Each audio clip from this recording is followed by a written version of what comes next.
The young princess spoke out of turn. The human turned around and walked away door.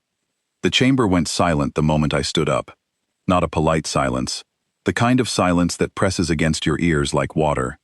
I had been sitting across from the Queen of the Cathari Dominion for 6 hours, working through the last details of a trade route that would feed 2 worlds, and none of that mattered anymore, because a 14-year-old girl had just called my entire species a lesser breed of animal, in front of 11 ministers, 3 generals, and a recording drone that would carry her words to every noble house within a week. I did not raise my voice.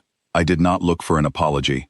I closed the folder in front of me, tucked it under my arm, and said only one sentence. Talks are finished until the Dominion remembers who it is speaking to. Then I walked out. My name is Laura Bennett. I was the senior human envoy assigned to the Cathari system, and until that moment, I thought my hardest job was translating tax law between 2 governments that did not use the same number system. I was wrong. My hardest job started the second those chamber doors closed behind me. Outside, my aide, a quiet man named Peter Doyle, was waiting with our shuttle already warming up. He did not ask what happened. He had heard it through the comm feed, same as everyone else on our ship. "They are going to say you insulted the crown," he said. "Let them say it," I answered. "The crown insulted itself first." We lifted off before the honor guard even reached the landing pad to escort us out properly. That alone would become a diplomatic incident on its own, but I did not care.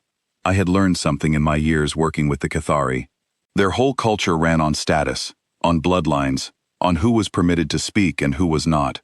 If I let the princess's words stand unanswered, every noble house in that chamber would remember that humans could be insulted for free. So I gave them silence instead. Silence, in that culture, was the loudest answer of all. By the time we reached orbit, the situation had already become bigger than one rude sentence from a child. Commander Ellen Marsh, captain of our support vessel Meridian, met me at the airlock with a face that told me the news was bad before she said a single word. 3 Cathari warcruisers just left standby orbit, she said. They are moving toward the boundary line, not toward us directly, but close enough that our sensors flagged it as a threat posture. That was fast, I said. Too fast, she answered. Someone wanted an excuse ready before the ink was even dry on this morning's agenda. That was the moment I understood. This was never really about a child speaking out of turn. Children speak out of turn everywhere in the universe. What made this dangerous was who was standing behind her, waiting for exactly this kind of spark.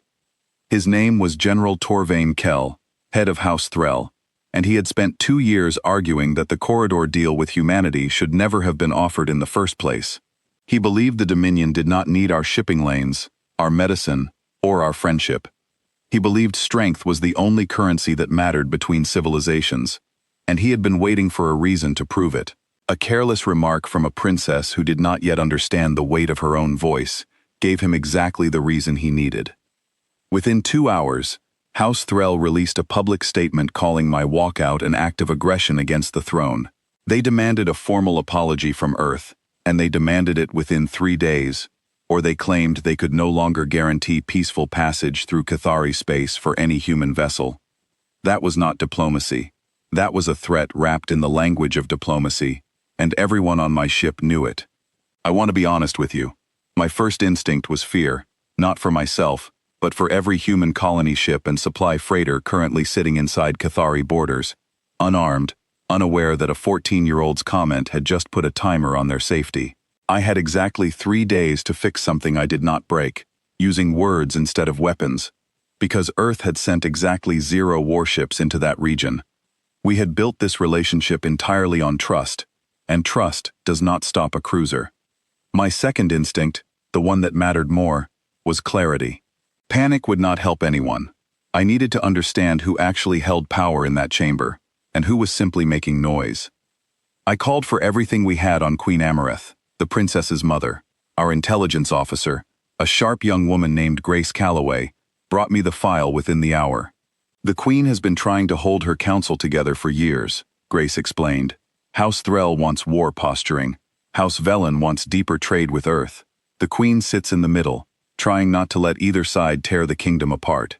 If she backs down now and apologizes to us, Threll will call her weak in front of every noble in the Dominion. If she refuses to apologize, Threll will call it proof that humans cannot be trusted, and use that as justification to push for full military buildup. So whatever she does, she loses, I said. Unless someone gives her another option, Grace answered. That single sentence changed everything for me. I was not just managing an insult anymore. I was standing in the middle of a power struggle that had been building long before I ever sat down at that negotiating table, and the fastest way to protect human lives in that region was not to demand justice for myself. It was to give the Queen a path that let her keep her throne without either side calling it defeat. I sent a message directly to the palace, bypassing the council entirely. It contained exactly 4 lines. I did not walk away because I was insulted. I walked away because the chamber needed time to remember its own values. I am not asking for an apology. I am asking for a private conversation, Queen to Envoy, before your council forces both our peoples into a mistake neither of us can undo. There was no answer for 6 hours. Those 6 hours were the longest of my career. Commander Marsh kept me updated on fleet movements every 20 minutes. The 3 cruisers had stopped just short of the boundary line, holding position, neither advancing nor retreating, which Grace explained was actually a good sign. It meant the Queen had not yet given Threll full authority to act. It meant there was still a door open, even if it was closing slowly. At the start of the 7th hour, the answer came. Not from a minister, not from a scribe, from the Queen herself, alone, requesting a meeting on neutral ground, a moon station between our 2 territories that belonged to neither government. I went alone, with only Peter as my translator, no guards, no recording drones, nothing that could be used as proof of anything by either side later. If this conversation failed, I did not want evidence of it existing to be twisted into more fuel for Threll's argument. Queen Amareth arrived, looking nothing like the composed ruler I had negotiated with for months. She looked tired, not weak, but worn down by a fight that had been going on long before I arrived in her system. You embarrassed my daughter in front of my entire council, she said, the moment we sat down. Your daughter embarrassed herself, I answered. I only made sure the room understood that her words did not represent an agreement I was willing to continue under. The Queen studied me for a long moment. Do you know what happens to a monarch who cannot control her own daughter's tongue? She asked. Every house with an ambition sees weakness. Every rival sees opportunity. Threll has been waiting years for a reason to say the throne is too soft for its own crown. You gave him that reason without even trying. I did not give him anything, I said. He was always going to find a reason. My walking out just told him which day to use it. She almost smiled at that, though it did not reach her eyes. What do you want from me? She asked. An apology from a child will not undo a war fleet moving toward my border. I do not want an apology, I said. I want your daughter to understand what her words cost, not through punishment, but through seeing the consequences with her own eyes. And I want you to give Threll nothing to use. No apology, because that would look like surrender. No punishment of the princess, because that would look like you bending to outside pressure. Instead, give the council something they cannot argue with. Reopen the corridor talks yourself, in front of everyone, framed as your decision, not mine, not Threll's, and not your daughter's. Make it about the good of the Dominion, not about who insulted whom. The Queen was quiet for a long time. And if Threll refuses to accept that, she finally said, then he shows every noble house in that chamber exactly what kind of leader he really is, I answered. A man who would rather risk a war with an ally than watch 2 civilizations trade in peace. That is not a position most of his own supporters will want to stand behind once it is stated plainly. She left without agreeing to anything, and I returned to the Meridian with no promises, only a plan built on hope and careful reading of a culture I had studied for years, but did not fully belong to. The next 20 hours were the hardest part of the entire crisis, harder than the walkout, harder than the threat itself. Nothing happened. No message from the palace. No movement from the cruisers. Commander Marsh kept asking if we should prepare an evacuation route for the nearby colony ships, just in case. I told her not yet, though I understood exactly why she was asking. If I was wrong about the Queen, if Threll's grip on the council was stronger than I believed, we were about to find out the hard way, with human lives on the line and no fleet of our own to protect them.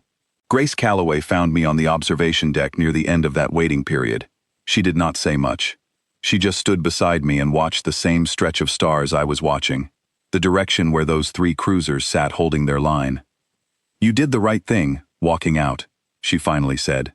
"I hope so," I answered, "because if I am wrong, I just started something I cannot finish alone." At the 22nd hour, the message finally came through, not from the Queen, but from the full Cathari Council, broadcast openly across every channel that mattered, including the ones House Threll's own supporters monitored. The Queen announced the corridor talks would resume in 3 days, framed exactly as I suggested, as a decision made for the strength and future of the Dominion, with no mention of apology, no mention of insult, no mention of my walkout at all. It was simply presented as the Queen reclaiming control of her own council's direction. House Threll tried to object publicly. I watched the recording later.